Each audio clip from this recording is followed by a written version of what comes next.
based in the Triangle. I hope the rainstorms yesterday weren't too wild. I hope nobody lost power. It did get pretty strong at times though. So thanks again for joining today. I want you all to welcome PolicyGenius, who will be leading today's huddle on how to give an excellent code review. So joining us are engineers Neilmai Desai and Victor Yang, and also engineering managers Emma Spencer and Emmanuel Kaunitz. The four of them are on different teams, but on their day-to-day work, they work on building products in React and Rails and also Go, and pursuing technical initiatives to improve their own tools and practices. And of course, plenty of code reviews, which is the topic they're going to focus on today. So for those of you that don't know, PolicyGenius is an insurance tech startup. It's America's leading online insurance marketplace. Their mission is to help people get insurance right by making it easy for them to understand their options, compare quotes, and buy a policy all in one place. And their headquarters, they have two headquarters, one in New York, and one right here in Durham, North Carolina. And so the team that's joining us today, some of them are based in the Triangle, that's correct. And then I think two of them are based in New York. So we're delighted to have you all today. I'm just gonna turn it over to you and let you go ahead.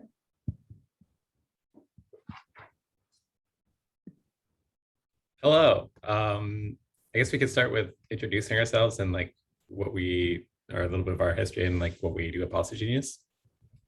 I'll start. Emmanuel, I graduated from a dev boot camp way back in 2014. I'm an engineering manager at PolicyGenius, and what I would bring to the picnic is a been like a nice horchata. I think that's what I would bring to the picnic today. What about you, Victor? Yeah, I'm Victor. Similar to Emmanuel, I actually also went to a boot camp in late 2014. Before that, I worked in another field. I worked in actually finance. I don't know if anyone has any opinions about that. What I would bring to the picnic, I don't know, I like activities, so maybe like a frisbee or like a football, soccer ball. I like soccer a lot. So that's me. I'll pass off to Emma. Thanks, Victor. Hi, I'm Emma. I'm another engineering manager at PolicyGenius. I also went through a boot camp. I did General Assembly in Boston back in 2013. Now I live in Durham. Gosh, what would I bring to a picnic? I'd bring like a really nice big loaf of bread and like a million different dips. Something for everybody. And Neilmai. Hi everyone, Neilmai, software engineer at PolicyGenius. I'm based in the New York office of PolicyGenius, and I've been with PolicyGenius for around 2 years now. And I went to CS school, but I learned way more working with other software engineers from different backgrounds and boot camps, more than what I learned from school. Before PolicyGenius, I was in a financial services company working as a software developer there, worked with different teams there, including a data engineering team. And now at PolicyGenius, working as a software engineer with a full stack profile. What would you bring to the picnic? What would I bring for a picnic? Maybe different type of mocktails. A mocktail bar for me. Fancy.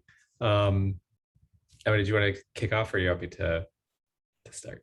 Yeah, I can do it. Yeah, so just wanted to give you all a preview of what we'll be doing today. So we've got about 50 minutes, and we thought we'd start with a Q&A session. Would love for this to be as interactive as you guys want. So feel free to toss questions into the chat as you have them, or just unmute and ask your question. We've also teed up a bunch of them to kind of round robin, ask our panel, but love for any and all questions from the field. So looking forward to that. So we'll do a question section, and then We've brought some code review examples from open source projects that we think really illustrate great ways to do code reviews, maybe not so great ways. And we'll share those, we'll screen share and have folks on the panel talk through what they like or what they think could be improved about those, and what would love for all of your thoughts as well on what of those examples you like or you think is done well or the opposite. And then we'll leave time at the end again for any questions that you folks have. So with that being said, the first question we love to lead off with, and we would love to pose to all of you, is what is the purpose of a code review? So feel free to like hop in the chat or hop off mute and toss some ideas out there. There's not one right answer, so would love to hear what folks think is the purpose of a code review. Just like as a point of order, I think if you want to raise your hand with Zoom, just so we can cue everybody and make sure we don't interrupt each other, that'd be awesome.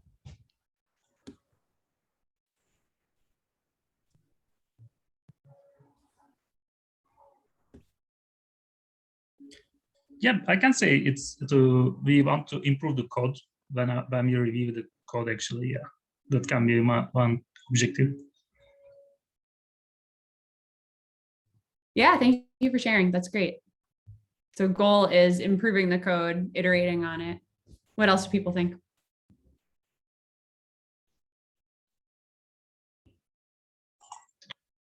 Finding some defects, maybe like bugs and something not working, can be also another things we are looking. Yeah.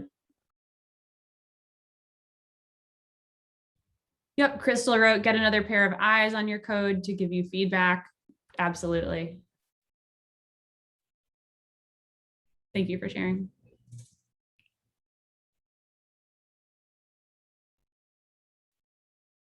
Neilmai, I'm going to toss it to you. What, in addition to those points, what do you think makes a good code review?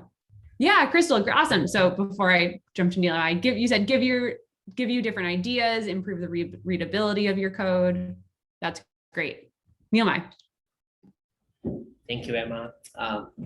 Everyone covered most of the items which were in my mind. I would like to add some more items like check for if the code meets the company or community guidelines like structure and things like that, matches a particular pattern which you are already using at your company or at your project and things like that. Check for readability, which Crystal already mentioned. Check for some edge cases and see if your code is able to handle those kind of situations. Usually code would handle like 90-95% of the cases, but there are like 5-10% of the cases which go wrong, and those edge cases can be checked during the code review and see if your code is able to handle 100% of the cases. So yeah, those are some things I would think would be better to catch in code review.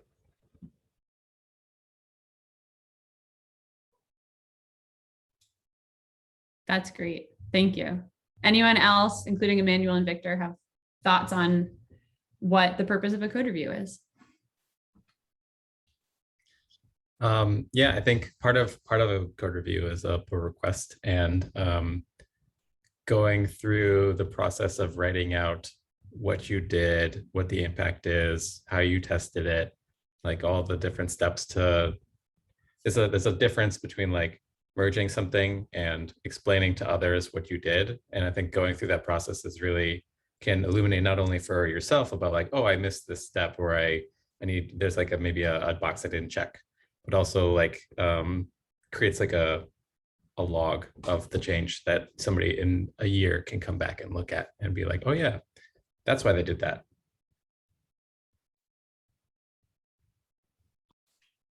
Yeah, I would just like to add, there's a couple other things too with like code reviews that's good.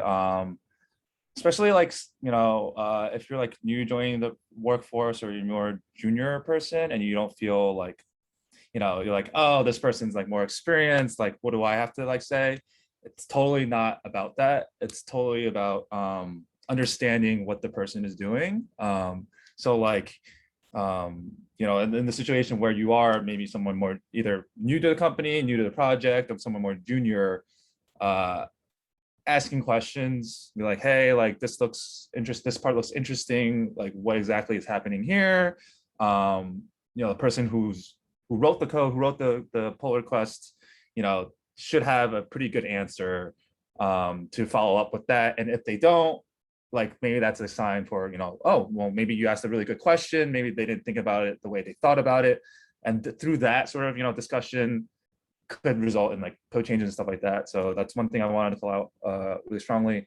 And code reviews can also just not be about changes as well. Like if you like something that the person's doing on the code review, like feel free to call that out, right? Like it's, I like getting compliments. I'm sure everyone else likes getting compliments. So like, if you see something that's cool, that, you know, maybe something the person who wrote the code is like, there's some clever thing that's still readable, that's still everyone likes, like absolutely call it out, be supportive. I think that's something that's, you know, I mean, I think a lot of people, the most part, do that, but like, it's always good to have in the back of your mind, like people think code reviews only like criticism and feedback and stuff like that, but it can be a whole different, you know, slew of things.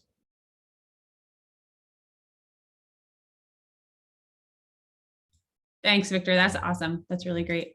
As we're talking, if questions come to mind and you want to toss them in chat, we can queue some up. But Emmanuel, do you want to kick us off with the next question?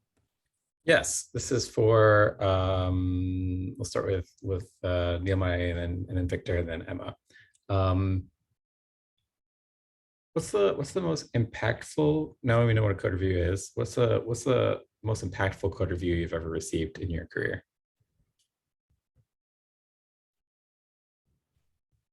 Wow, interesting. Can't point out to like a specific example, but I think some of the most impactful comments which I have received are around the technologies which I'm not familiar with. If I'm writing a code, I'm not familiar in like an unfamiliar technology, and writing it in like a very naive way, and an expert in that technology is reviewing that code, and if they point me to the right direction on how that code can be written in a better way, pointing to the right documentation, right references, so that I can write that particular code in a better way, and like following best practices and using the correct tools available in that technology, which I'm not familiar with, and all that stuff. So that just not only helps me to write that same code in a better way, but also helps me in future to like write future code in a better way. So any sort of code review which points me to some documentation, like gives me advice on like, which does not only like help me in my current situation, but also for future coding. So yeah, those kind of things I think are most impactful for me. I can't think of like any particular example, but would be around that same lines. Thank you, Victor. Yeah, kind of related to what I was talking about before. I think the most impactful code reviews I've gotten is kind of like a general question, is like, hey, like why did you sort of do it this way? Trying to think of specific examples, but like, oh yeah, recently, I would say PolicyGenius, like not to like to our own stars. PolicyGenius is like, in terms of like environment, is like the places that I've gotten like really good code reviews from. And then there's just situations where I came in, I've only been at PolicyGenius for 6 months, but I'm still like, you know, learning the code base, learning everything there is to do around here. There was like a feature that was asked of me to work on. I built it. It was like feature complete. Everything worked the way that I expected it to, the acceptance criteria. But once I put it up for code review, a couple other engineers on my team who had like much more knowledge of the code base, much more idea of like how everything worked, saw I was using sort of like a way to store a variable that wasn't necessarily 100% the way that they did. I was using like a local storage thing. They pointed out, hey, we already have something on the back end that sort of does this already. I didn't have that specific knowledge. This is something that something I wouldn't have known unless I've worked at PolicyGenius for a while. So they were like, hey, like, this all works, this is great. Did you consider doing this? So once they like sort of like showed me like that door, I was like, oh, I had no idea that existed. I worked with them. I learned a little bit more about how everything operated, and then I sort of incorporated that into my change. I think like the two things to like really learn from here is one, like it was really good that they caught that.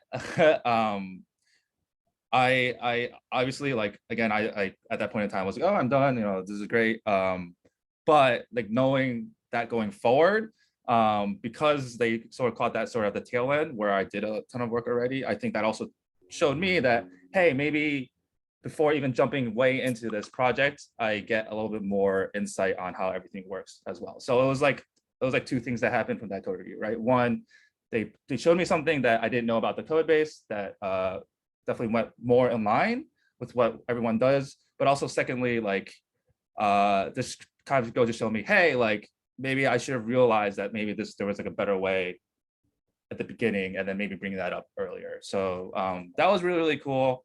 I haven't really sort of encountered that yet, but that was like a really good piece of code review that I got. That's awesome. In a previous job, I'll talk about an impactful in a different way code review, because Emmanuel left the question open, I think, to what is a positive impact or a challenging impact of a code review. At a previous job, I've been in a situation where, you know, I've worked on a specific pull request that I've opened and it's doing one thing, and someone who maybe was newer to the company and came in with some like pretty strong opinions on like just the technology that we're using broadly speaking, and added some comments like, hey, why are we using this library that like already exists all across the code base? Or like, why are we doing things like big picture? Why are we doing things this way? And I remember feeling like it derailed me a little bit, because it wasn't a question about the code that I was working on. It was a valid, interesting question to have a conversation on as a team. Like, oh, why did we choose to use, you know, this set of libraries and this approach for writing code?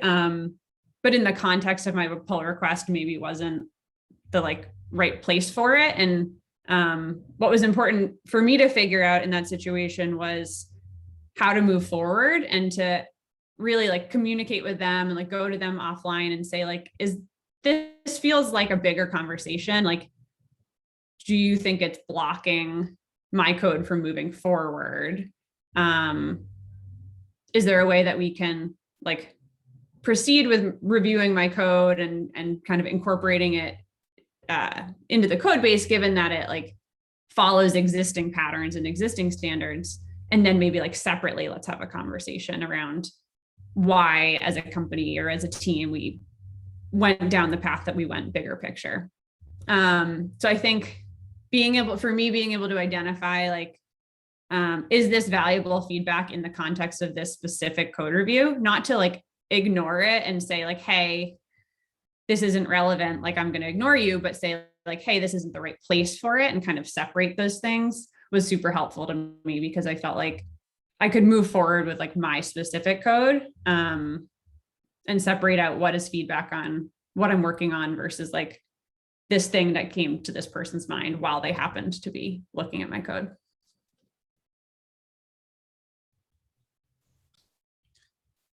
Those are great points.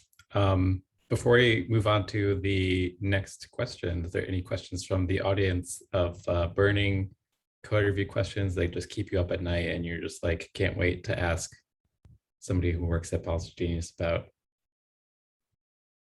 a very specific scenario. I have a question. Kind of going back to what Emma said, are code reviews generally between a manager and an engineer, or can they be peer to peer? Because I imagine that conversation might have been difficult to have with a manager.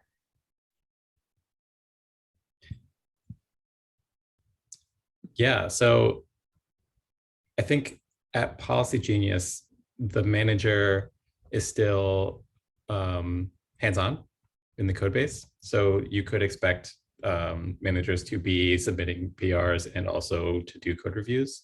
Could also be like not on your team specifically. Like if I'm in an adjacent team and I see something, I might comment on a PR for some reason. That's not true for all companies. A lot of it depends. There's some companies that managers more hands off. They don't really. Some don't even get access to repos, and they're like completely separated. But it really depends on the culture. So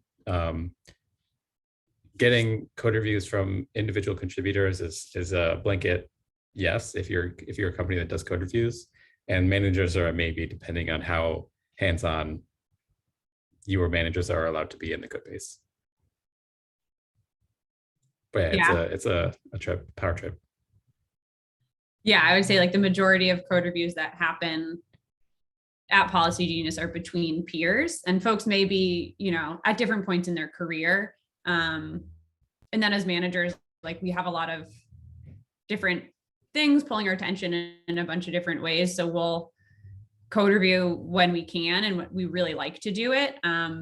But if anything, our feedback in a lot of ways is like, we ourselves as managers put less weight on our own feedback on the code review as we would on like two individual engineers reviewing each other's, just because they're spending a much larger part of their day working on the code and like really close with it than as managers we are. While we're still writing code, like we're not reviewing every single pull request. And so, Victor might have a lot more context for this set of files in this code base and how it's changed recently than Emmanuel might have if he's been kind of like busy and not code reviewing for a couple of days. So we definitely like want there to be no, like Emmanuel said, like power difference between a manager reviewing and an individual, like another peer reviewing the code. I think one thing that might be helpful here is a little bit of context with like how we do things within Code the Dream. I'm one of the senior developers. Because this is we're sort of in more of a learning environment.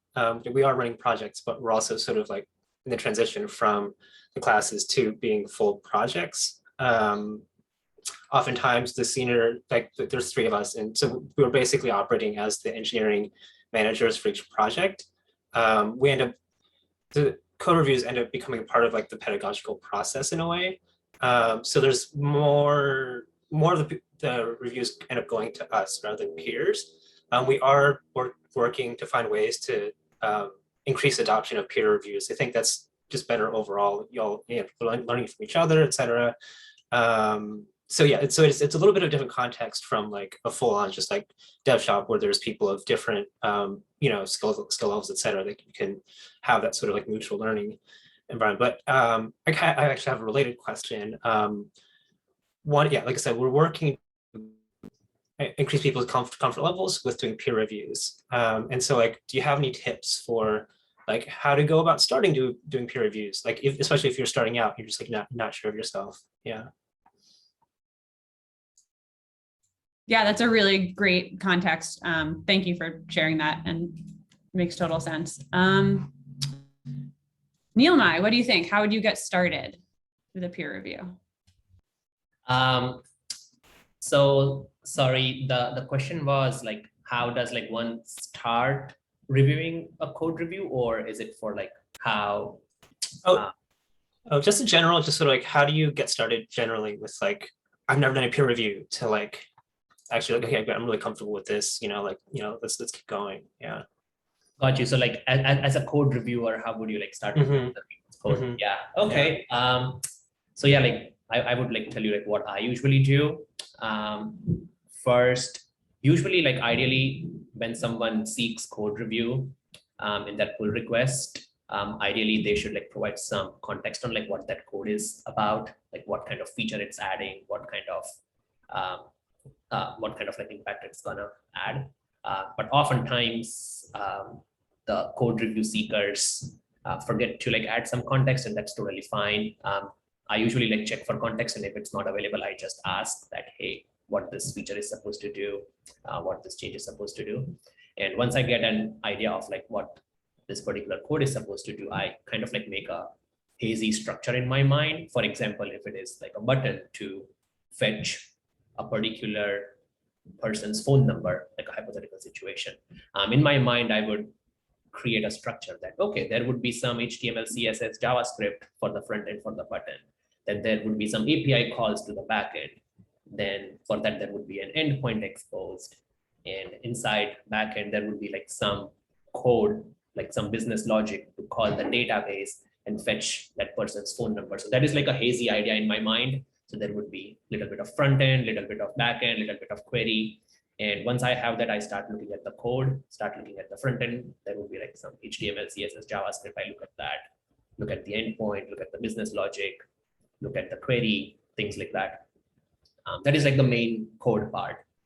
What I usually also check for is the test coverage, because like automated tests is like important, since like the code will keep adding in the code base and we can't manually test everything the code is pushed. So if there are some automated tests, unit test, integration test, it's always great. So I always look for that, see if we have like as much as test coverage as possible. So that is one more thing I look for. Obviously, like the things which we mentioned earlier, code readability, code efficiency, following of best practices, those kind of things is what I look for. So yeah, as someone who is like opening a pull request and like looking for code review, what I do is, as I mentioned, create a structure, then go file by file, look for these 3 or 5 things: readability, efficiency, test coverage, things like that. Yeah. If I find any things which can be done in a better way, I add a comment explaining my reasoning, why I think this should be done in a different way. One thing to point out over here, like code review is not like a place for like debates and like arguments. It's just you are providing your opinion with the author's code, and it's just like reasoning like why you think this can be done in a better way, and then author can like explain their point of view and saying that, oh, I was thinking this way and that is why I did it. So it's like a very safe ground, in my opinion, to like share everyone's like opinions. It's not like a place to like debate that, no, this is the way how it should be done, and the author is like, no, you are wrong, and things like that. It's not the place for that. But yeah, I think, sorry if I like went a little bit like off the rail, but I hope that answered your questions. Let me know if you have any specific question in mind, if you want me to touch that.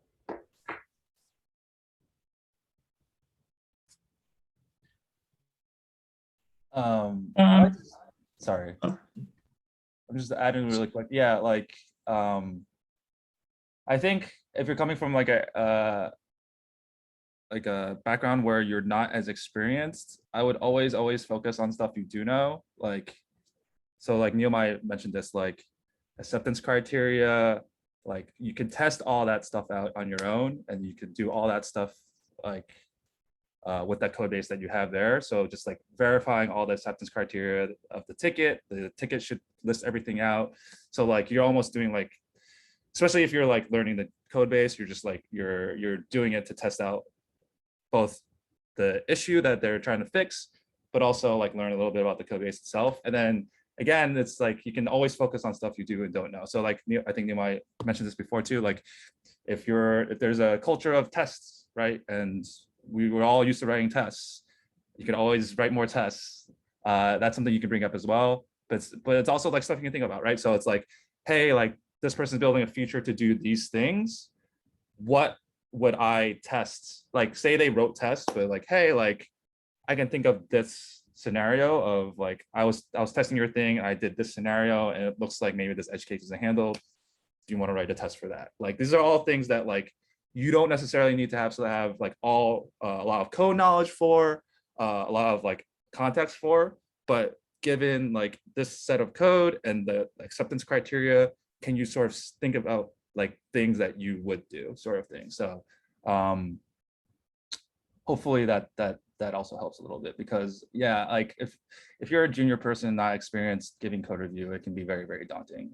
But just like stick to like stuff that you can like empirically test and look at, and then things might start falling out and falling into place. That'd be kind of like my advice though.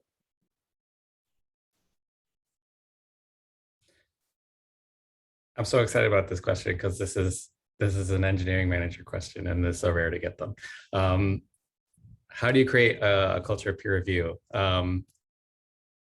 It's a big question, and there's a lot of different approaches. I think there's some things that will make kind of like defining the problem. So one is maybe removing a senior developer from the deployment pipeline. So like, can code get into production without having senior eyes on the code? Or maybe it's there's not a lot of confidence in code that isn't reviewed by seniors, or there's not a lot of safety. There maybe is like a risk tolerance there that can't be exceeded if you need, like, this code needs to work for this amount of uptime, and this is really important for our SLOs, our objectives, and that's really important. Or is it like, I want to make sure that people are learning, and I feel like I have to be able to look at the code in order and comment on the PRs myself in order to do that. I think there's a lot of different ways to approach those problems. Some things that I think will support peer review is, one is test coverage, which gives you at least a base of risk tolerance. So your coverage is saying like, I know that this stuff won't break because it's tested. It's not going to cover everything, but it's going to give you a like 70%, let's say like 70% confidence. Having static linting that goes through and checks against like either a style guide or whatever. Like I work in Ruby a lot of times, so like RuboCop is really useful for that. So like, there's never going to be a pull request where I have to correct somebody's syntax errors, because that is handled by the static linter. It's never a comment that I will have to make on the PR. So that's just like crossed off the list. And then for creating the actual peers commenting on each other's PRs, there's like ways to do assignment rotations. Like, you have to assign one peer and one senior, and you only need one check or something like that. Like there's strategies for like making sure that people are accountable to like actually reviewing the code. Having sometimes there's like not saying I don't know what the case is for you all, but like there can be like sometimes when there's a vacuum, people can fill it with rise to fill it. So like if there's like more space, or like something breaks in production and they have to fix it, they're going to be more diligent about code reviewing in the future, or like making sure that doesn't happen again. And then like trying to figure out how often that can happen, and what that tolerance level is, because it's going to be different for every application. Yeah, so just to summarize, trying to automate as much code review as possible, having a system of peer review that is acceptable for the team and like their time commitments and all that stuff, leaving space for peers to be accountable to each other for the success of their code, and then testing. I love that. I had one additional thought, which is that I think as you're starting out, the practice of a code review is very foreign, right? It's something that we as new engineers have never done before. So one way to kind of create a little bit more comfort around it is to practice just having a conversation with someone where you hop on a Zoom, they're screen sharing their code and they're walking you through what they did.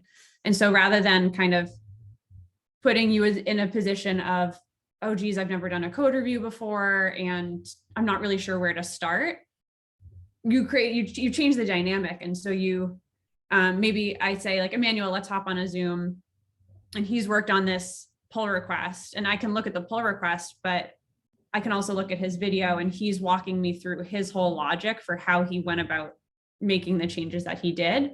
And that will naturally start to bring up questions that I might have in a way that if I'm just looking at his code on a screen, the questions may not come to me. So that can be one way to kind of break it down and make it a little bit more natural and comfortable, is to just practice having it in a different format, in a different conversation, more of a conversational setting. And then maybe after that conversation, you can then go look at the pull request and add comments that are just like, hey, we talked about this online and here's what we talked about. Here was the resolution. So kind of still using the pull request as the decision log, but using it for just capturing the one-to-one conversation that you had with someone. Yeah, that makes a lot of sense. Thank you all for all the great ideas. I could keep talking about like the management side of things, but I want to like open it up for everyone else. Yeah.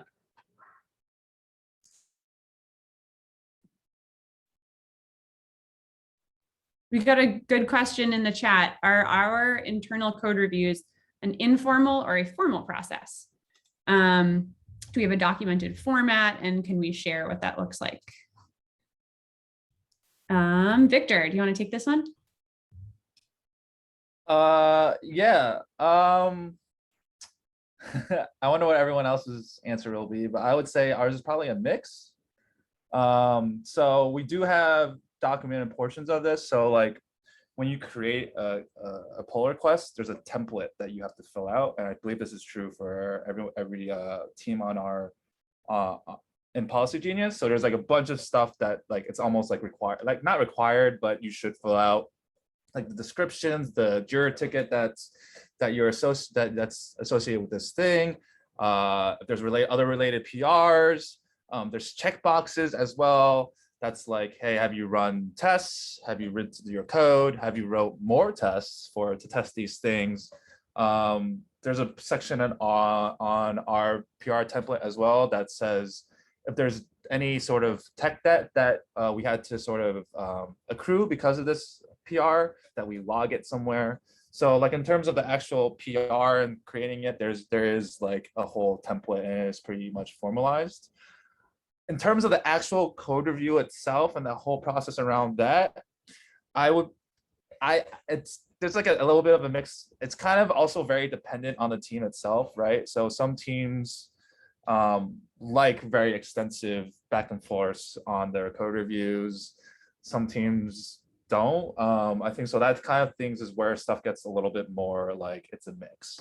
So yeah, so and there is definitely like a very handshaky sort of thing. I mean, Emmanuel brought this up in terms of like, oh, how do we make like something that came up that's like, hey, how do we make sure everyone's doing their like pulling their weight, or not? I don't know if that's the right term to use, but like, is everyone spending time reviewing code, and they're not just like adding code and they're asking everyone to review and not reviewing code themselves? Like that part itself is probably not as formalized.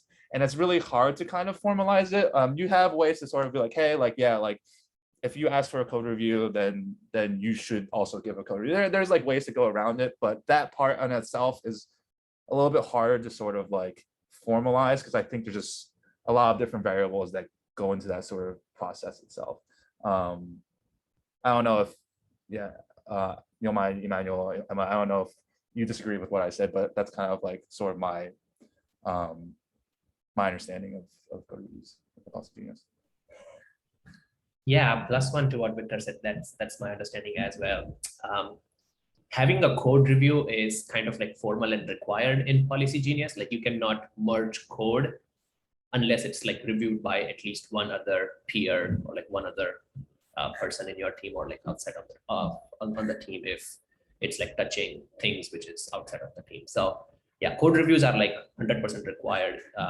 That's like the formal, but like how that code review happens, like Victor mentioned, that is like informal. It's like specific to teams and things like that.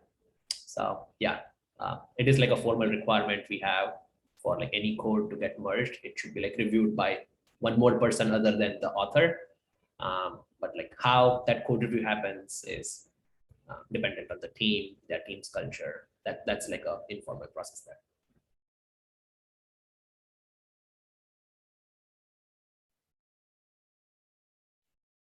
I'll pass it over to Emma if you wanted to answer. No, I think they covered it. I think as much as possible, this kind of goes back to what Emmanuel was saying around automating and kind of having technology do kind of help you along with the process. So the example Emmanuel gave was around a code linter, which is something that you run and it automatically formats your code into the agreed upon style, whether it's like tabs versus spaces or whatever it might be. Like one of the other folks said, we have set up our code so that it's required to have at least one person approve it before you can merge it into your main branch of code. So in that sense, it's kind of a self-documenting formal process where you go to review someone's code or you open your own pull request and you realize that you do need to have someone approve it. And it kind of enforces that, yeah, just like part of the flow of what your day-to-day work looks like.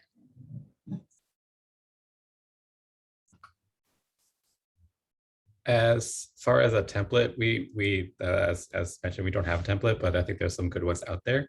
I'm going to link the Google CL wiki that they have for doing their code reviews, which they've documented, and it's really good.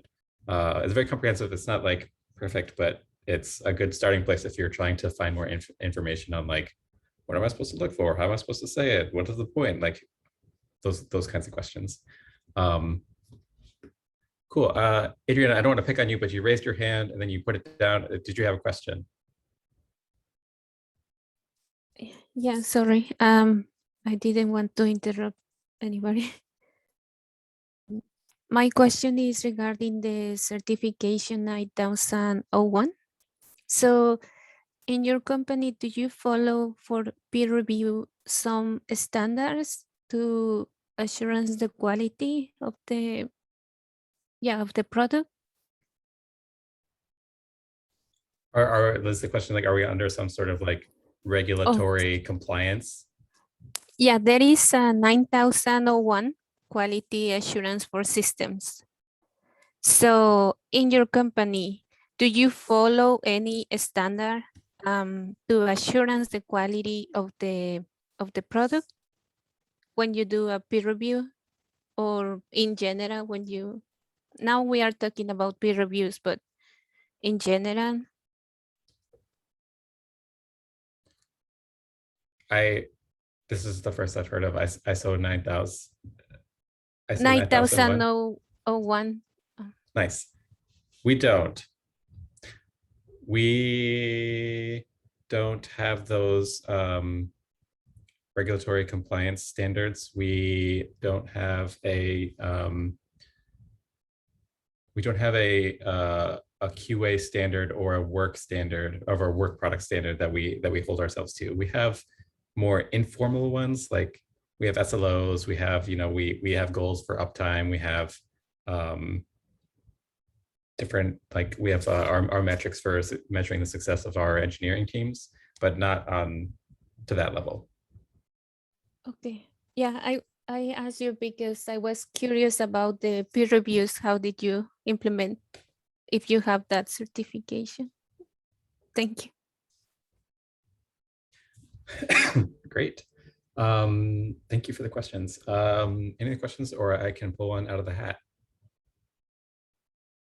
Just to add on that, yeah, I've seen ISO 9000, ISO 9001 in aerospace field, where they work with embedded systems. But yeah, it depends on the software or the industry. Yeah, I definitely would want if my, you know, pacemaker to conform to some industry standards. But yeah. Sorry, I just want to add, it's in my country, I used to do something and I always have to follow the standard because this company was at certain level of certification. So that's what I ask because I know a little bit about that. But in this company, I work in the system area and I have to follow whatever is the procedure to so the company keep in the same level. So that's what I asked you. That's it. Great. I would just like to say web development is like the Wild West. So Yeah, I agree. yeah, like I don't know if what your previous company, like if it sounds like systems engineering, and like I call that real engineering. We all do real engineering, but like working on an airplane is a little different than working on a web page. So yeah. Yeah, this company used to build houses in that industry, and they have to be certified. So yeah. I will say there's a few things that we do add on to our process that, again, we try to automate that might somewhat get at different standards. And those are typically around information security.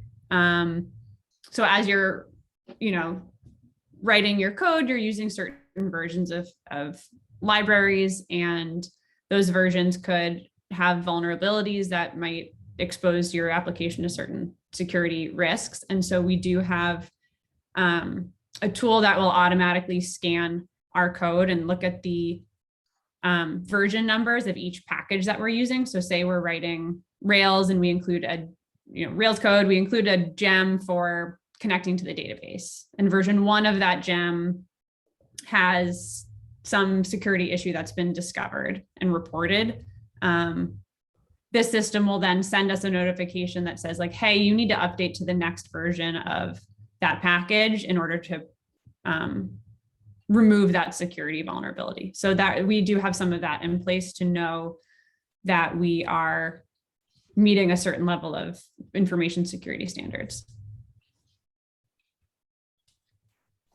I have one question that I want to ask the panel that I think is important to talk about. Say you are a junior engineer and you are joining a company, and you work with people across the whole spectrum of experience. So you're working with other juniors, maybe interns, mid-level, senior, and staff and principal. As a less experienced engineer, what advice would you give to when you are in the position to review code of the more senior, high level, you know, staff, senior plus engineers? We'll go Victor, Emma, Nehemiah. Yeah, cool. I think everyone as engineers in your engineering career, you're gonna come across this. You're gonna be asked to review code that you don't understand, that the person who wrote it is way more experienced than you. But I think like just keep in the back of your mind, right? Like there are some like core tenets about like code, especially on a team, that should be followed, right? Like one, code should be readable, right? Like, so if you are coming in, like, to throw out the fact that you're a junior person, or you're less experienced, if you're pretty good with pretty good understanding of code, when you read some code, it should generally make sense, right? So like the variable names, the sort of function names, what the stuff is doing, you should be able to sort of figure out it generally, like maybe not exactly, but generally what's happening. If you can't, that's a good time to just ask a question. Just always ask questions. If you don't understand something, ask a question. That's the very least you could really do. At that point, it goes back to the person who wrote the code itself, right? If the person can't explain to you quickly through that code or some very basic like explanations of what exactly it's doing, that might be a sign for the whoever who wrote the code itself to be like, okay, I think maybe there's opportunity here to refactor, opportunity here to clean up some of the code to make it more understandable. It's also an opportunity for someone to, like, the person who wrote the code to do a little bit of rubber ducking, right? So like sometimes you'll get, like, as a more experienced coder, you get kind of lost in the sauce and you're just following like whatever pattern was in the code base and you're just like mindlessly doing stuff. Someone with no experience with the code base, a little bit more junior, you can be like, hey, why are we doing this? And then that question in and of itself would be like, we'll go back to the user, the person who wrote the code base, I mean, sorry, who wrote the pull request, to be like, click A, be like, oh, I was just lazy, I was just copying pasting code. Or B, you could actually be like, actually, you bring up a really good point, like, we're doing this because it was done like this before, but the fact that you brought this up and like it's not very clear, maybe there's a time for a refactor. So like, I think those two things, like one, the opportunity of someone like with purely new eyes asking questions will force, you know, the person who wrote the code to like think about things a little bit more holistically, but also gives an opportunity for the guy who wrote the person who wrote the code to do a little bit of rubber ducking themselves. Because I don't know if any of you have ever tried rubber ducking when you get stuck on a problem, just speaking to like, you know, like, hey, why are you doing this? Is speaking to the steps itself sometimes also provide some insight onto maybe some improvements in code. So I would recommend at least those two things as a more junior / inexperienced person joining like a code base. Thank you. Emma. I love that, Victor. Yeah, two things come to mind for me. One is kind of building on what Victor said, that we write code primarily, I mean, we write code to make computers do things, but people are going to be reading this code for a long, long time. And so it's really important for it to be readable to engineers of all levels. And that includes someone who's more junior or someone who's completely new to the company. So I think like as a newer engineer, it's like you have the right to understand, to be able to understand the code that someone else is writing. And it should be written with your experience level in mind as well. Not to say that there's a different way of writing code, but the goal for any engineer is to write code that can be understood by as much as possible by someone who's never seen it before. So I think just like owning and having confidence in the fact that like it's totally makes sense that you maybe don't know what's going on. And it also is totally an expectation you can have that the other person can help you understand it, and really walking into it and saying like, no, I should be able to understand this with someone's help. And, you know, as peers and as coworkers, it's our like collective responsibility to make sure we all know what this code is doing. And that just empowers you to be able to ask questions. So the second thing that came to mind is, again, asking someone to hop on the phone with you and walk through what their code was doing, and like asking them like, hey, I don't quite know how to provide helpful feedback here, but like, I would love to just learn from you, and maybe you walking me through it will help me ask questions, and maybe it'll help you too by telling me how it works. I think just like being upfront and honest about like, hey, I'm not really sure how to be useful. Like, what do you need from me? And here's what I need from you. I would love 10 minutes, 20, 30 minutes for us to just like walk through and me to like use this as a learning opportunity. I think that's like a totally great ask of someone to say like, hey, like, I don't know what to ask. Let me like grab some of your time if that's okay. I'll hand it to Neil Mai. Yeah, most of the things which I had in mind are already shared by Victor and Emma. Yeah, plus one to like, yeah, don't be afraid to like ask questions.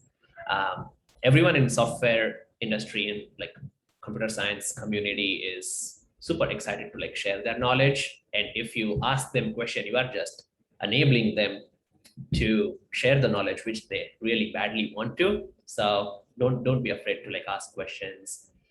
We can be like, hey, I don't understand this. Can you give me more context? And they'll love to explain what's in the background and everything. Sometimes that background can be big. So as Emma mentioned, you can pop on to like a separate call, Zoom chat or something like that. If it's like a big context to share in the pull request, that can be done totally fine. Yeah. And sometimes this can happen like if a junior person, like let's say like fresh out of a boot camp or like fresh out of a college is reviewing some seniors code.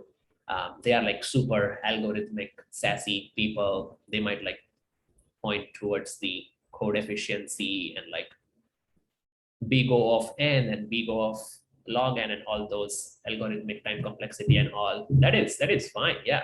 Senior people, they have forgotten all that, and it's a good reminder from junior engineers that you need to care about efficiency. So if you think something can be done in a better way, it's totally fine. Sometimes senior people miss that, and it's the duty of junior engineers to spot that. Well, that's the goal of code review, code feedback, right?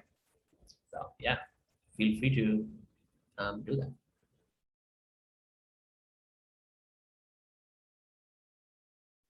This has been so great. We want to be respectful of your time, so we'll leave it there. But if anyone, Daisy, I don't know how, if folks have questions after, if they want to send them to you and we can send a response back or anything like that.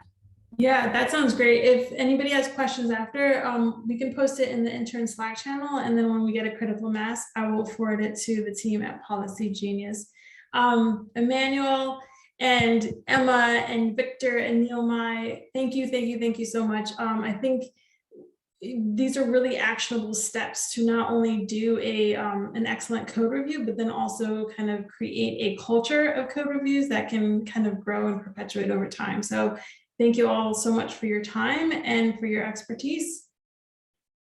Thank you all. Thank you for Thank you having us. Stay curious. Bye, everybody.